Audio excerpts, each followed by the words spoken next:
go on. Good afternoon, ladies and gentlemen. My name is Johan Lienege. I'm the CEO and founder of Sentiva, and today I'm here to talk about something called empathy at scale. So let me start off with a quick question to you all. When was the last time you felt truly heard at work? I mean, truly heard. These are rare moments in our workplaces today when you feel that they get me, they see me, they understand me. These moments are extremely rare today at workplaces because of the way how we work and interact with each other. You know, some time ago when we were working at our workplaces, we used to engage a lot more with humans. We would talk to each other, we would meet each other in the water cooler and then have a conversation about what's going on in our lives. We had those little conversations that helped us to connect with each other. But then technology advanced and we started to interact more with machines, and even those little human interactions that we had, today we do that through a screen. Oftentimes we pull out our phone, we open up Slack, we send a message to one of our colleagues rather than talking to them and engaging with them.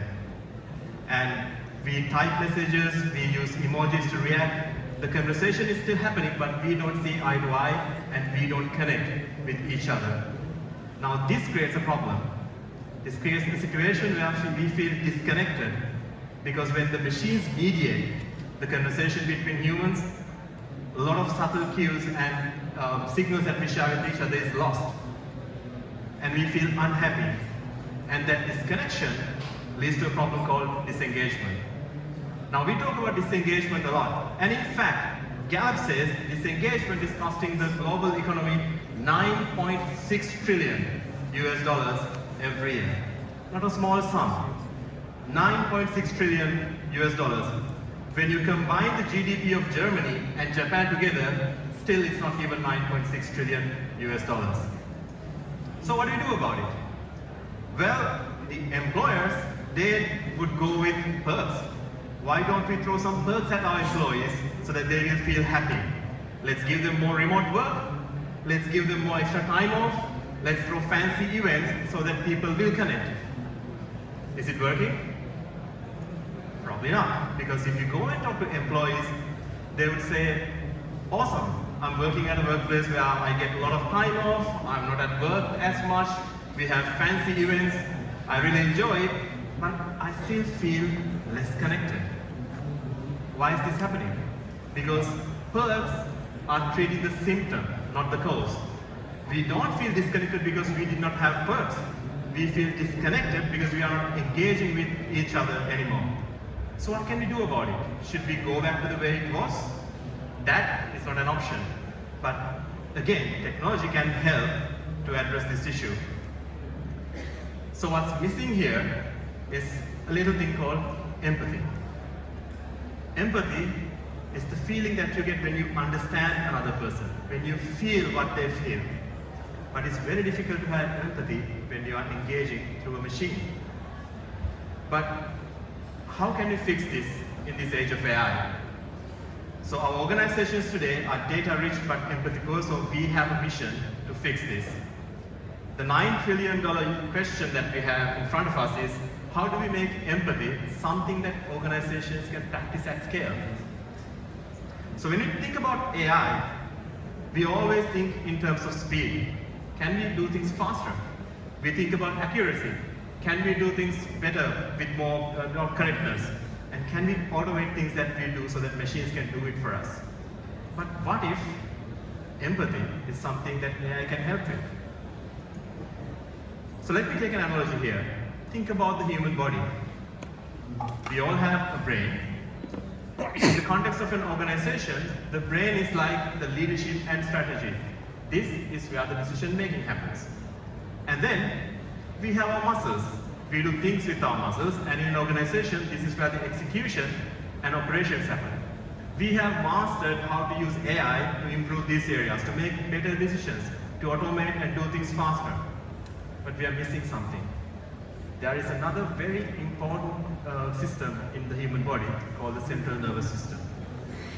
It's a central nervous system that could detect all the pains that we feel in our muscles and carry those signals to the brain so that the brain can make a better decision. So what if we... To do that, there are 3 simple steps. Sense, interpret, and adapt. Sense means sensing the signals that we have in the workplace around us, what's going on around us, because this is where the biggest damage is done through technology, because we are not getting those signals. If I talk to one of you face to face, I would understand how you would feel. If I talk to you over chat, I would not know that. So we need better ways to capture these signals. That's the sensing part. Next comes interpreting. You might have some random signals, but signals alone doesn't tell you a story. You have to put in the context and try to see what does it mean in this specific situation. Then you have insights coming out of those signals. And once you have insights, then it's up to us to adapt those insights with action, to change the way we work, to change the way we respond to something, or maybe even change our workflows. Now, organizations today practice it in some scale, even when they don't know that they're doing it. But with AI, things change quite a bit. Because we can now sense at scale. If you try to sense with a human, you can do it with maybe 1 or 2.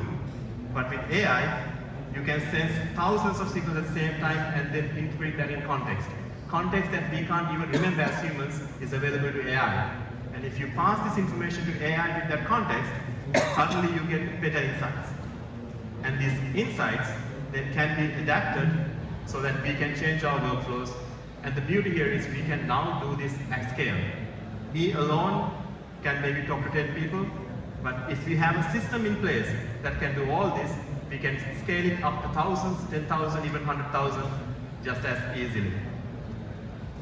So sense, interpret, adapt. Or in short, SIA. Not the artist, but SIA has a song called Elastic Heart, and which is all about scaling empathy. Empathy is hard, and we want elastic hearts for our organizations. So let's see SIA in action. Let's talk about employee engagement. How do we do that? The first piece is sensing. How do we sense how the people feel in our organizations? It can be something very simple like a daily mood check-in. Asking the question, how do you feel today? With 3 responses, 3 emojis. People love emojis. You can have a happy face, a straight face, and a sad face, and capture how people feel. Now that alone doesn't mean much. And if you get a prompt like this every day, you would tap on something. And I had an interesting conversation the other day when I was discussing this with someone. People tend to lie as well because they are worried that their managers, if you keep pressing the sad icon, what would the managers think? So this alone doesn't work, but this is valuable information because some people will do that, some others will be truthful, but if you build trust with them, more people will be truthful about how they really feel. Because if you know that this is not being used to make decisions on your performance, people would be more open about it. Next up, instant messages and email analytics. The speed at which I respond to a message I get on Slack tells a lot about how I'm feeling. If I'm active and focused, I would respond faster. But if I'm unhappy or if I'm not feeling that great, it might take a little longer. But that alone, again, doesn't mean much, but when you put all of this information together, suddenly a story emerges. Now, there's another question about this. So, does this mean that AI is being a spy on us? So you don't need to know what message is being sent, but how you send and how fast you respond. Those little signals is what we're interested in, not exactly what you're communicating with each other. Then finally, we have meeting analytics. So, say for example, you're at a meeting and some person who's usually talking in that specific meeting is not talking anymore. That alone, again, is a sign. It might tell a deeper story if you connect all this information together. Then you have to interpret. You have to look at all the signals and see whether there are patterns. Small shifts that you see in those signals can be a cue towards a problem of disengagement in the organization. And also AI can help to separate out noise. When you are looking at 1,000 signals coming in at you, there's a lot of noise as well. You might have one bad day because you're having a headache. That doesn't mean that you're disengaged. But if you look at all this data over a long period of time, those patterns are much more important than individual ones. Finally, you connect all this information, you connect the dots in context to find the real story behind why this engagement is happening. And once you have that information, you have to adapt. AI can nudge the leaders and HR to go and have a human conversation because AI is not at a level where it can really go and have an empathetic conversation right now. But it can nudge a human to go and have the conversation. Imagine you are a HR professional and you have a workforce of 1,000. You cannot go and have one-on-ones with everyone, but if you can get to know that this is the person that you should go and talk to right now because he or she is going through a tough time, you can be a much more empathetic HR leader with the help of technology. Next comes personalized feedback. This is one of my favorites. Giving feedback to the individual about their engagement, because oftentimes when we are disconnected, when we are disengaged, we don't even know that. It takes some time for us to realize what we are going through. And with this personalized feedback coming to me, I will know about how I'm doing, and I will feel more encouraged to engage more. And finally, we had to evolve and monitor, change workplace practices, and see how those changes are creating new signals that we need to tap into and understand how the organization functions. So let's get a little technical. This is World Summit AI. So this is the architectural blueprint of one way of implementing this framework. So we have 6 layers, and each one of these layers map into sense, interpret, and adapt.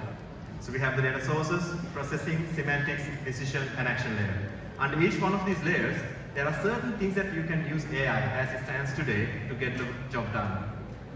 So these are some of those things that you can do right now. I'll go one by one. So the first one is the mood checking. This is the message I said earlier about, how do you feel today? It can be a simple Slack bot interaction where you get that message with emojis. You can look at interaction in Slack messages to find out what's going on. Email analytics can be an Outlook plugin. And you can have a meeting observer, which would join the meeting passively and observe interactions and generate a report behind the scenes, and then give you feedback personally about how you are engaging rather than judging you. And it can be something similar to the transcription bots that you see out there today, but rather than transcribing everything, it's looking at interaction cues.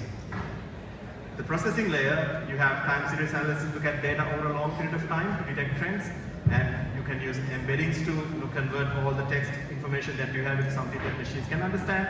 And change point detection, this is super important because you need to understand exactly when you have trends, the change happens. And finally, if you want to do voice AI, you would have automated speech recognition, voice active detection. There are a lot of tools out there that you can use for this, like Deep Nova, Whisper, Assembly AI. That's the processing layer. Semantics is where we bring in the context.